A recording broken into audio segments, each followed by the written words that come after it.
Messieurs, dames, bonjour. Merci de nous être fidèles sur BMTV où nous réfléchissons certainement sur l'actualité de la République démocratique du Congo, toutes les questions où nous émettons notre opinion.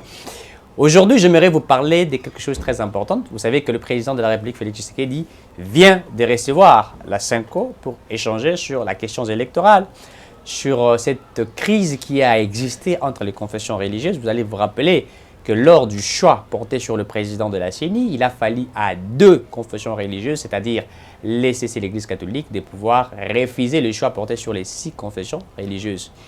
Eh bien, les deux confessions religieuses ont mis la pression, ils voulaient voir la clarté sur cette affaire. Les 6 autres confessions religieuses sont restées si constantes sur leur choix porté sur Denis Kadima. Eh bien, l'Assemblée nationale, avant l'Assemblée nationale, Mbosso a fait ce qu'il pouvait faire et par la suite, les députés ont validé son travail. Ça a été amené au niveau de la Cour constitutionnelle pour voir et la Cour constitutionnelle a donné le droit, les tutis. Le président de la République a fait son travail, il a nommé Denis Kadima qui est aujourd'hui président de la CENI. Mais, pour réfléchir, il y a très important, une chose très importante. Pourquoi Félix Tshisekedi a-t-il attendu que Nyonso Leka, n'est-ce pas, pour aujourd'hui recevoir la CENCO? Alors que la CENCO a Sengaki à un certain moment, a Tindaki Mokozamboka une correspondance, il voulait que Mokozamboka aille à Babango, mais le chef de l'État n'a pas accepté cela. Mais aujourd'hui, après qu'il ait nommé le président de la CENI, conformément à ce qui a été fait, il accepte de recevoir la CENCO. Avant de recevoir la CENCO, vous allez vous rappeler qu'Aoutaki Koyamba Ambongo, Aouti Koyamba Moussousou, il y a ECC, le représentant, il y a ECC. Et ça, ce n'est pas les chefs, je parle des institutions, l'Assemblée nationale, Sénat, et on a vu le Premier ministre, on a vu le conseil stratégique du chef de l'État en matière de sécurité. Baké, Okutana avec Ambongo, Baké, Okutana avec le représentant de l'église SSC, ils ont parlé. Et aujourd'hui, au moment où nous vous parlons, le président vient de recevoir la CENCO. Mais pourquoi a-t-il attendu de recevoir la CENCO en retard? Et par là, j'aimerais vous dire en toute sincérité que le président Félix Tshisekedi est un homme qui incarne une haute stratégie politique que certaines personnes ne connaissent pas. Il a d'abord laissé l'église catholique et les autres, l'air confusion qui a existé, puisque lui ne voulait pas qu'au côté de la Bible et Talib a choix porté sur leur candidat. Il a laissé que cela s'efface. Il a laissé l'Assemblée nationale faire son travail conformément à ce qui a été prescrit. Et automatiquement, il a nommé par rapport à PV, à procès-verbaux ou à Zouaki, n'est-ce pas? Il a vu que le choix a été porté, tout a été respecté et ensuite il nomma. Au-delà de ça, vous allez vous rappeler que tout ce qui a été fait conformément aux principes de la démocratie, conformément aux normes prescrites. Mais il a fallu à ceux qui sont au niveau de l'opposition de profiter de cela pour se faire, c'est-à-dire une vie politique. Puisque vous allez vous rappeler que les opposants d'aujourd'hui essayent d'exister, mais ils n'existent pas. Ils essayent d'être là, mais ils ne sont pas là. Ils essayent de créer des choses pour se faire vivants, mais ils ne vivent pas. Ils sont en train de titiller dans leur démarche puisqu'ils ne trouvent pas des alibis à contraindre le président de la République. Et je vais vous les démontrer noir sur blanc. Le choix a été porté. C'est vrai qu'il y a eu des confusions entre l'église catholique et certaines confessions religieuses, puisque l'église catholique, disons Ambongo et les autres, avaient leur candidat. C'est tout à fait normal, Cyril Ebotoko. Ils pensaient que Cyril Ebotoko pouvait, n'est-ce pas, être nommé, être élu, mais c'est ce qui n'a pas été fait. Alors que les autres 6 confessions religieuses avaient aussi leur choix, avec quelqu'un qu'ils voulaient. Et ce qui a fait qu'il y a eu une pression, c'est-à-dire la voix de la majorité imprimée sur la voix de la minorité. Et donc, comme la voix de la majorité est imprimée sur la voix des minorités, on ne peut que l'accepter. C'est un principe normal qu'il faudrait toujours se soumettre. Et donc, sur ces principes-là, l'Église catholique et l'ECC ont voulu nous amener dans une réflexion pour nous dire que Denis Kadima appartenait à Félix Tshisekedi et qu'il était de l'IDPS, il était de la même obédience que Tshisekedi, mais n'ayant pas démontré cela, en n'ayant aucune preuve, ce qui a fait que leurs allégations tombent. Puisque n'ayant pas une preuve, vous ne pouvez pas vous présenter même devant la justice, devant le juge, et que le juge vous demande ou que les avocats vous demandent, prouvez-nous ce qui démontre réellement, et vous n'avez pas ces preuves-là. Et donc, on ne peut pas accepter ce que vous dites, sans que vous ayez de preuves. Ce qui a fait que l'Église catholique puisse tomber les CC, c'est manque de preuves. S'il démontrait noir sur blanc et que Denis Kadima appartenait au parti l'IDPS et qu'il, comme ils ont déjà dit, qu'il était sans éthique, sans déontologie, sans moralité et qu'il éprouvait exactement, on aurait dit classer Denis Kadima de côté. Mais n'ayant aucune preuve, et conformément aux principes de la démocratie, aux principes qui sont établis par la loi congolaise, et donc le président avec le choix n'était qu'obligé de respecter ce qui a été fait précédemment. Il ne pouvait pas dire, écoutez, allez-y. Mais nous respectons ici la sagesse du président de l'Assemblée nationale, puisque lui, il avait donné du temps aux autres, mais ils n'ont pas trouvé de solution. Eh bien, n'ayant pas trouvé de solution, on ne pouvait plus rééquilibrer la République. Mais ce qui était étonnant était que l'opposition qui n'existait pas avait profité de cela pour se faire exister. Et ils ont pris cela comme étant un alibi pour créer de la zizanie, des sit-ins, des marches qu'ils ont créées, des politisations de la CENI. Ils ont même inventé un concept qui n'existe pas, dépolitiser une commission électorale nationale indépendante alors qu'elle est politique. La commission électorale nationale est politique. Mais ceux qui dirigent cette commission électorale nationale indépendante ne peuvent pas participer à cette politique active. Ils ne participent active, ils ne peuvent pas participer dans cette politique active. Pourquoi? Puisque ce sont eux qui reçoivent, n'est-ce pas, le candidature des uns et des autres, qui traitent ces candidatures et ils mettent comment on appelle ça, des conditions d'éligibilité, ils mettent des conditions pour permettre aux candidats de se présenter et d'être élus. Et leur travail maintenant serait de publier.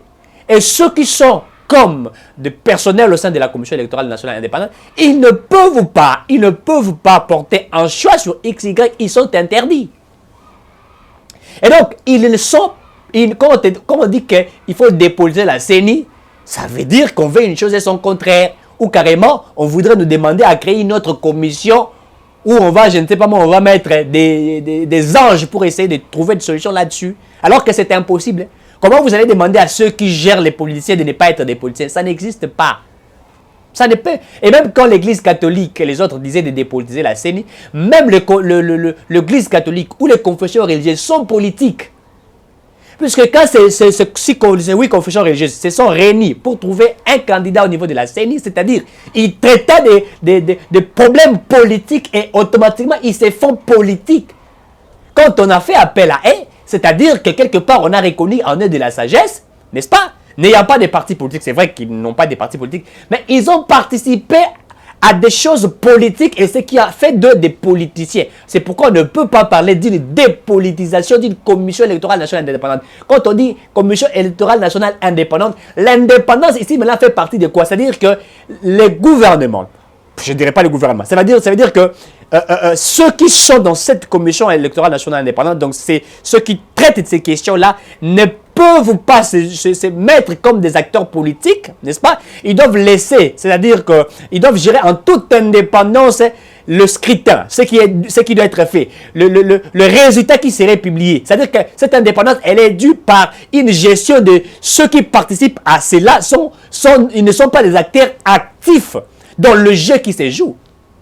C'est pourquoi on a parlé d'une commission électorale nationale indépendante. Nationale puisqu'il s'agit de notre pays, ce n'est pas une commission internationale, nationale, mais elle est indépendante par des acteurs qui le gèrent. Ce n'est pas remis au niveau du ministère de l'Intérieur. Puisque si c'était au ministère de l'Intérieur, on devrait dire que c'est politique. Eh bien, on va poser une certaine question. Mais il y a dans plus de pays où les élections sont organisées par le ministère de l'Intérieur. Il y a des résultats qui sortent. Et ça, on va dire quoi? Ce sont des élections politisées ou non politisées. On va dire qu'il faudrait dépolitiser le ministère des Affaires, le ministère de l'Intérieur. Parce que si le ministère de l'Intérieur organisait des élections, vous allez demander de les dépolitiser? Non. Dans le pays normaux, l'organisation des élections, c'est le ministère de l'Intérieur qui l'organise. Chez nous, on a fait, puisque entre nous, c'est vrai que nous sommes encore une jeune démocratie, il faudrait faire plus des études, comprendre ce qui se passe. C'est ainsi qu'on a créé cette commission, cette CENI. Avant, c'était la CENI, Commission électorale indépendante. Maintenant, c'est une CENI, une Commission électorale nationale indépendante, où on a voulu donner, n'est-ce pas, à la société civile et aux confessions religieuses de gérer d'une manière stratégique cette CENI pour qu'il y ait, au fait, qu'on soit quand même sûr. On ne parle pas d'être sûr ici à 100%, mais quand même qu'on soit sûr qu'il y aura des élections. Et aussi, il faudrait dire la question de l'illégitimité, n'est-ce pas? Puisque certains pensent qu'on organise des élections pour une question de l'illégitimité. Non. Les élections est un jeu démocratique qui est garanti par une constitution. C'est notre constitution qui nous envoie aller aux élections. Et la constitution ne nous envoie pas aller aux élections puisqu'on parle de l'illégitimité. Puisque certains pensent que l'organisation des élections est liée à cette question-là. C'est faux. C'est une obligation constitutionnelle. La constitution vous dit organiser des élections pendant 5 ans.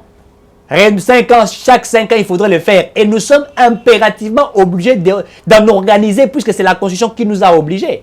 Ce n'est pas l'Église catholique qui nous a obligés. Ça, il faudrait rappeler les uns les autres. Eh bien, tout ce qui a été fait. Et Denis Kadima a été nommé. L'opposition a voulu récupérer cette affaire pour en faire une publicité, créer une zizanie, confondre la population. Mais il a oublié que le peuple était mature. Puisqu'aujourd'hui, tout a été fait normalement.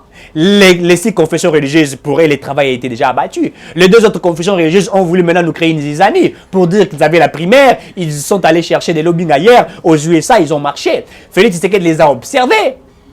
Mais qu'est-ce qui a fait que Félix Tshisekedi puisse faire maintenant appel à la 5 ans? Ça, c'est là où ça nous intéresse. Une stratégie politique de haute envergure. Fachi va rencontrer maintenant les uns les autres après que déjà les choix soient déjà portés. L'ordonnance a déjà été signée, il ne peut pas rentrer en arrière. Denis Kadima est déjà présent. Maintenant, il faudrait chercher que tous nous soyons réunis autour des élections. Au moment où nous vous parlons, les États-Unis viennent de confirmer le choix porté sur Denis Kadima et ils ont aussi accepté de participer au processus électoral. Ça, c'est aussi une chose. Et les autres aussi ont accepté. Mais là, pourquoi Félix Tshisekedi accepte aujourd'hui de faire appel à la 5 pour essayer de trouver, je ne dirais pas moi des solutions, mais de parler, de trouver une paix? C'est ce qui nous intéresse. C'est là où la chose la plus importante y est. Fachi n'est pas rentré en arrière. Félix Tshisekedi n'est pas rentré en arrière. Il a accepté de jouer à une haute politique, je l'ai dit, une politique de haute envergure. Recevoir la 5 ans, c'est pour leur dire, écoutez, je vous ai laissé un temps de trouver des solutions. Il s'est fait que la loi de la majorité a primé sur la loi de la minorité. J'ai entendu que vous nous apportiez de preuves démontrant que l'autre était, entre guillemets, mon candidat. Mais cela n'a pas été fait. Mais on ne peut pas reculer. Vous êtes une église. On peut trouver des solutions étant, d'abord vous étant des enfants de Dieu, et trouver des solutions pour aller aux élections. Puisque Fachi avait promis qu'il y aura des élections. Il en a dit autant de fois. Il a apaisé les esprits des uns et des autres. Puisque certains pensaient qu'on avait abandonné l'église catholique ou l'église du Christ au Congo. La ronde qui a été faite par le gouvernement, ici je prends le Premier ministre, le président de l'Assemblée nationale, du Sénat, le conseil chef de l'État en matière de sécurité, n'est-ce pas? La ronde qu'ils ont fait, ça ne va pas simplement se limiter chez l'ECC et l'Église catholique. Ils vont aller voir Dodo Kamba, ils vont aller voir les uns les autres, ils vont aller voir le représentant de l'Église kimbangiste. Puisqu'au moment où nous parlons, le président veut apaiser l'attention des uns et des autres pour les rappeler que les élections seront organisées en toute indépendance et qu'il n'y aura pas de pression là-dedans. Voilà la sagesse. Et Fachi a maintenant contourné même la stratégie machiavélique de certains acteurs politiques qui attendaient le dialogue. Voilà là où Fachi est allé vers, on appelle ça les dos de la cuillère. Certains l'attendaient à gauche, mais il s'en va à droite. Les gens s'attendaient à un dialogue. Non, il faudrait la pression. On ne veut pas de la CENI, on ne veut pas de Denis Kadima. Ils sont allés même faire un sitting devant la CENI. Ils étaient déjà là prêts à attendre les élections, le dialogue. Ils voulaient une pression. Katoumbe est allé même chercher, il est allé même jouer des lobbying aux USA. Il est allé chez Frères Juifs, etc. Pression. Les uns et les autres les faisaient. Ils voulaient un dialogue. De l'autre côté, il va accuser Félix Tshisekedi qui ne veut pas qu'il soit candidat, alors que Tshisekedi ne s'est jamais prononcé par rapport à cela. Mais il avait même dit que lui, n'est-ce pas, il veut que tout le monde puisse participer aux élections. Derrière la question des vraies de haute fonction de souveraineté, Félix Tshisekedi avait donné sa position. Il n'avait pas révisé, il n'avait pas accepté, mais il avait donné sa position claire. Il était, comment dirais-je, comme étant l'église au milieu du village. N'est-ce pas? L'opposition a récupéré cela. Il a fait une pression. Pour lui, c'était le dialogue. Pas des élections. Il faut revoir la CENI, il faut revoir des questions de légitimité, il faudrait voir. Ils ont même apporté des calendriers cachés, ils ont fait une pression, des réunions en réunion pour créer un dialogue par force, un forcing. Mais Félix a joué à une haute sagesse. Moi, je l'ai toujours dit. Fachi, si vous regardez, il applique la politique de Maître Nsunzu. Lisez les ouvrages publiés par Maître Nsunzu. Vous comprendrez que Félix Tshisekedi est un homme sage. Il a le temps de regarder ce que les autres font. Il se fait comme si il ne s'intéresse pas à cela, comme si quelqu'un qui n'était pas intelligent, alors qu'il apprend quand tout se fait et au moment où il agit, sa décision a été toujours une bonne décision. Rappelez-vous lorsque le peuple congolais avait fait une pression face à Félix Tshisekedi de pouvoir se séparer avec Kabila. Papa, Kaboualana Kabila, ça nous a pris 2 ans. Mais quand il s'est décidé de se retirer de Kabila, Kabila est devenu perdant. Aujourd'hui, Congo hold up. Il est face à la pression de la communauté internationale. Et aujourd'hui, il ne sait pas où partir. Peu importe le temps que ça prendrait, il sera interpellé devant la justice, soyez-en sûrs. Oh, Félix Tshisekedi patin placebo. Il savait ce qu'il faisait. La politique de Maître Nsunzu, apprendre à rester près de son ennemi et étudier son ennemi. Et pendant le temps que tu es avec ton ennemi, tu sais comment les contourner. Ça, c'était la haute politique. Et c'est ce qu'il a fait aujourd'hui. Il accepte de faire appel à la Senko, n'est-ce pas? Après qu'il ait déjà nommé Denis Kadima. Il n'est pas revenu à cette ordonnance-là. Puisque si le président revenait à l'ordonnance, ça veut dire que Ami Koïsaki a nommé Denis Kadima. Travaille, il fait maintenant appel à la Senko, il discute, il donne sa position, les élections seront organisées. Allons-y vers les élections. Préparez-vous. Si vous voulez avoir 1 milliard de témoins, mettez-y des témoins. Ça, c'est ce que Félix Tshisekedi a fait. Mettez-y des témoins. Puisque la communauté internationale aura des témoins. Vous, l'Église catholique, si vous allez demander à Moïse Katumbi 1 milliard de smartphones, mettez-les. Voilà la stratégie. Et maintenant, tout le monde a tourné ses regards vers les élections. Pas de dialogue. Félix Tshisekedi accepte de dialoguer avec la Senko, mais refuse avec les acteurs politiques. Voilà la stratégie de l'homme politique d'une haute envergure. Ça veut dire ici que Félix Tshisekedi, même quand il était zygote, n'est-ce pas, au sein de sa mère, il avait déjà de la politique. Qui peut comprendre cela? Il fait ce qu'on attend, il va vers les dos de la cuillère. C'est-à-dire qu'on attend la face A, il n'y a qu'une face B.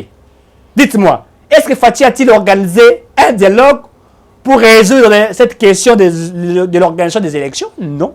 Fachi nomme conformément à ce qui a été fait précédemment. Et maintenant, il va appeler la Senko, discuter avec Epaul Erdi et cesser. Vous pensez que les élections ne seront pas crédibles? Qu'est-ce qui vous prouve? Denis Kadima est mon candidat. Je vous rassure que ce n'est pas mon candidat. Il y a déjà un choix qui a été porté. Vous voulez avoir des témoins? Oui. Mettez-y même 1 milliard. Les élections seront indépendantes, ça sera crédible et je vous les rassure que je ne fais pas partie de ce que vous pensez, je ne suis pas comme Kabila. Voilà l'homme avec sa sagesse, voilà l'homme avec ses tactiques et ça prouve que dans la politique, quand on fait la politique, il ne faudrait pas simplement être intelligent. Oui, quand vous êtes intelligent, c'est très bon, mais il faudrait encore être beaucoup plus sage. C'est comme Socrate. Socrate était un homme non simplement intelligent et sage. Il faisait comprendre même certaines personnes leur ignorance alors qu'ils ne savaient pas qu'ils étaient ignorants. Merci et à très bientôt.